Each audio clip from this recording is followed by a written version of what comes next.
বিসমিল্লাহির রহমানির রহিম। প্রিয় দেশবাসী, আসসালামু আলাইকুম। প্রিয় বাংলাদেশ এখন এক মৃত্যু উপত্যকা। জুলাই মাসে সংগঠিত গণহত্যায় 1000-এরও বেশি ছাত্র ছাত্রীকে শহীদ করা হয়েছে। দেশের ছাত্রছাত্রী তরুণ যুবকদের বিরুদ্ধে গণহত্যায় এ পর্যন্ত কমপক্ষে 40,000 মানুষ আহত হয়েছেন। হাসপাতাল কিংবা বাসায় বাসায় মৃত্যু যন্ত্রণায় কাতরাচ্ছেন হাজার হাজার মানুষ। রাজধানীর এমন একটি কলেজ, বিশ্ববিদ্যালয় কিংবা দেশের এমন একটি জেলা উপজেলাও খুঁজে পাওয়া যাবে না যেখানে কেউ হতাহত হননি। ঘরে ঘরে চলছে সন্তান স্বজনহারা পিতামাতা আত্মীয়দের আর্তনাদ। এমন নিষ্ঠুর পরিস্থিতিতেও দেশে কারফিউ জারি করে চলছে গণগ্রেফতার। খুনি হাসিনা একদিকে কারফিউ জারি করে সেনাবাহিনী, বিজেপি, পুলিশের খুনি চক্রকে আন্দোলনকারীদের দেখামাত্র গুলি করার নির্দেশ দিয়েছে। অপরদিকে গণহত্যায় শহীদদের স্মরণে কথিত শোক দিবস পালনের নাটক করছে। হাজারো মানুষকে খুন করে প্রায় দর্শক, বাংলাদেশের বর্তমান পরিস্থিতি এবং কোঠা আন্দোলন নিয়ে ভাষণ দিলেন তারেক রহমান এবং সামনে কি করবেন বিএনপি সেই নির্দেশ দিলেন নেতাকর্মীকে এবং কবে দেশে ফিরছেন এই বিষয়গুলো নিয়ে সম্পূর্ণ ভিডিওটি আমরা দেখে আসবো। তো চলুন আমরা সরাসরি ভিডিও স্ক্রিনে চলে যাই। দেশের ছাত্রছাত্রী তরুণ যুবকদের বিরুদ্ধে গণহত্যায় এ পর্যন্ত কমপক্ষে 40,000 মানুষ আহত হয়েছেন। হাসপাতাল কিংবা বাসায় বাসায় মৃত্যু যন্ত্রণায় কাতরাচ্ছেন হাজার হাজার মানুষ।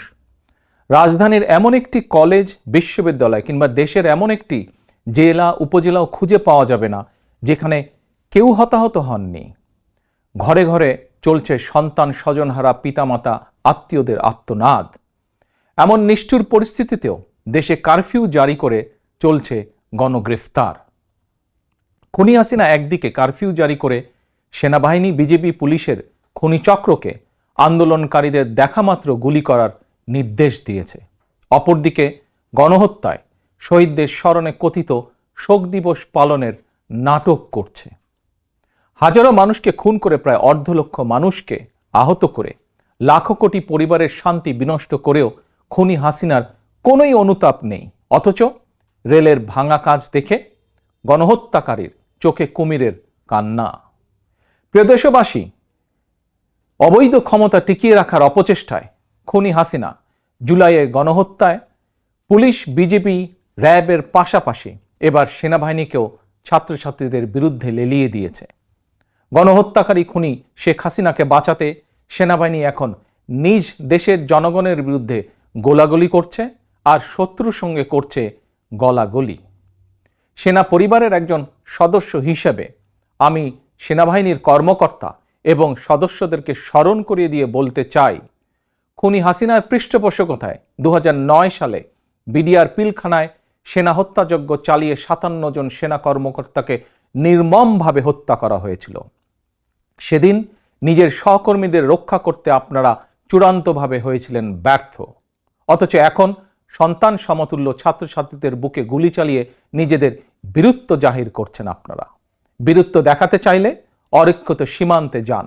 জনগণ মনে করে দাবিদারি করতে করতে আপনারা নিজেদের স্বাধীনতা, সম্মান, সাহস এবং আত্মমর্যাদা হারিয়ে ফেলেছেন। সেনাবাহিনীকে বলবো, মিয়ানমারের সেনাবাহিনীর মতন নিজ দেশের জনগণের সঙ্গে যুদ্ধে লিপ্ত হবেন না। এতে কোনো বাহাদুরি নেই। অবিলম্বে ব্যারাকে ফিরে যান। প্রিয় দেশবাসী, ভাই ও বোনেরা, খুনি হাসিনাকে পদত্যাগে বাধ্য করতে জাতীয় ঐক্যের কোনোই বিকল্প নেই। একজন রাজনৈতিক কর্মী হিসাবে, একজন বাংলাদেশি হিসাবে বাংলাদেশের পক্ষের শক্তি, গণতন্ত্রের পক্ষের শক্তি প্রতিটি রাজনৈতিক দল, সামাজিক সাংস্কৃতিক সংগঠন, শিক্ষক, বুদ্ধিজীবী, কৃষক, শ্রমিক, স্বল্প আয়ের মানুষ, শ্রমজীবী, পেশাজীবী তথা ধর্ম, বর্ণ নির্বিশেষে প্রত্যেক ব্যক্তি ও গোষ্ঠীর প্রতি আমি বিনীত আহ্বান জানিয়ে বলতে চাই, আসুন সবাই মিলে গণহত্যাকারী খুনি হাসিনার, খুনি সন্ত্রাসী বাহিনীর বিরুদ্ধে রাজপথে চূড়ান্ত প্রতিরোধ গড়ে তুলি। যার যা কিছু আছে তাই নিয়ে ছাত্র জনতার বৃহত্তর এই ঐক্যের আন্দোলনকে আমরা সফল করি। খুনি হাসিনাকে বিদায় করি, বাংলাদেশকে স্বাধীন করি আমরা। প্রিয় দেশবাসী, ভাই ও বোনেরা, তারুণ্যের শক্তি জেগে উঠেছে। গণহত্যা গণগ্রেফতার চালিয়ে তারুণ্যের শক্তিকে আর রুখে দেওয়া যাবে না। নির্দ্বিধায় নিঃসংকোচে বুকে বুলেট আলিঙ্গন করে শহীদ আবু সাইদ প্রমাণ করে দিয়েছে দিল্লির কৃতদাস তাবেদার খুনি হাসিনার লেলিয়ে দেওয়া সেনাবাহিনী, বিজেপি আর পুলিশের খুনিচক্রের ভয় স্বাধীন বাংলাদেশের তারুণ্য আর পিছু হটতে রাজি নয়। ছাত্রছাত্রীদের বিরুদ্ধে গণহত্যা চালিয়ে বৈষম্য বিরোধী ছাত্র আন্দোলনের কয়েকজন সমন্বয়ককে গ্রেফতার করে খুনি হাসিনা চলমান আন্দোলনকে দমন করে দিতে চেয়েছিল। কিন্তু এখন সারা দেশের প্রতিটি জেলা, উপজেলা, ইউনিয়ন, পাড়া, মহল্লা, শহর, নগর, বন্দর, কোথাও কোনো এলাকায় সমন্বয়কের অভাব নেই। একজন গ্রেফতার হলে সঙ্গে সঙ্গে আরেকজন ছাত্র কিংবা ছাত্রী সমন্বয়কের দায়িত্ব গ্রহণ করে আন্দোলন অব্যাহত রেখেছেন। খুনি হাসিনা পতনের এই আন্দোলন এভাবে এখন সারা দেশে স্ফুলিঙ্গের মতন ছড়িয়ে পড়েছে। হাসিনার পতন না হওয়া পর্যন্ত ছাত্র জনতার ঐক্যের এই আন্দোলন আর থামবে না। প্রিয় ভাই ও বোনেরা, হাসিনা একজন ঠান্ডা মাথার খুনি। খুনির কাছে খুনির বিচার সম্ভব নয়। গণহত্যাকারীকে বিদায় না করা পর্যন্ত গণহত্যার বিচারও সম্ভব নয়। সুতরাং ছাত্রছাত্রী হত্যার সুষ্ঠু এবং নিরপেক্ষ বিচার নিশ্চিত করতে হলে, গণহত্যায় মারাত্মকভাবে আহতদের সুচিকিৎসার ব্যবস্থা নিশ্চিত করতে হলে এবং আন্দোলনকারী সকল ছাত্রছাত্রী শিক্ষার্থীর ভবিষ্যৎ নিরাপত্তা নিশ্চিত করতে হলে, শহীদের স্বপ্নের বৈষম্যহীন বাংলাদেশ গড়তে হলে গণহত্যাকারী মাফিয়া খুনি হাসিনাকে ক্ষমতা থেকে বিদায় করতেই হবে। প্রিয় অভিভাবক এবং সকল বিরোধী রাজনৈতিক সহকর্মীবৃন্দ, গত 15 বছর ধরে খুনি হাসিনা আমাদের অসংখ্য সহকর্মীদেরকে গুম, খুন, হত্যা, অপহরণ করেছে। আর এখন রাজপথে আমাদের সন্তানদের পাখির মতন গুলি করে হত্যা করছে। এমনকি ঘরের ভেতরে আমাদের শিশুরাও নিরাপদ নয়, আমাদের মা বোনেরা নিরাপদ নয়। আর এ কারণেই খুনি হাসিনাকে বিদায় করে আপনার, আমাদের সন্তান স্বজনদের ভবিষ্যৎ নিশ্চিত ও নিরাপদ করতেই চলমান ছাত্র জনতার ঐক্যের এই আন্দোলন। গণতন্ত্রের পক্ষের একজন রাজনৈতিক কর্মী অথবা সন্তানের অভিভাবক হিসাবে চলমান এই আন্দোলনে আপনি রাজপথে কিংবা আপনার নিজ নিজ এলাকায় আওয়ামী সন্ত্রাসীদের এবং সেনা, বিজেপি, পুলিশের খুনিদের বিরুদ্ধে শক্ত প্রতিরোধ গড়ে তুলুন। একজন গ্রেফতার হলে বৈষম্য বিরোধী ছাত্র আন্দোলনের মতন সঙ্গে সঙ্গে আরেকজন দায়িত্ব নিন, নেতৃত্ব নিন, নেতৃত্ব দিন।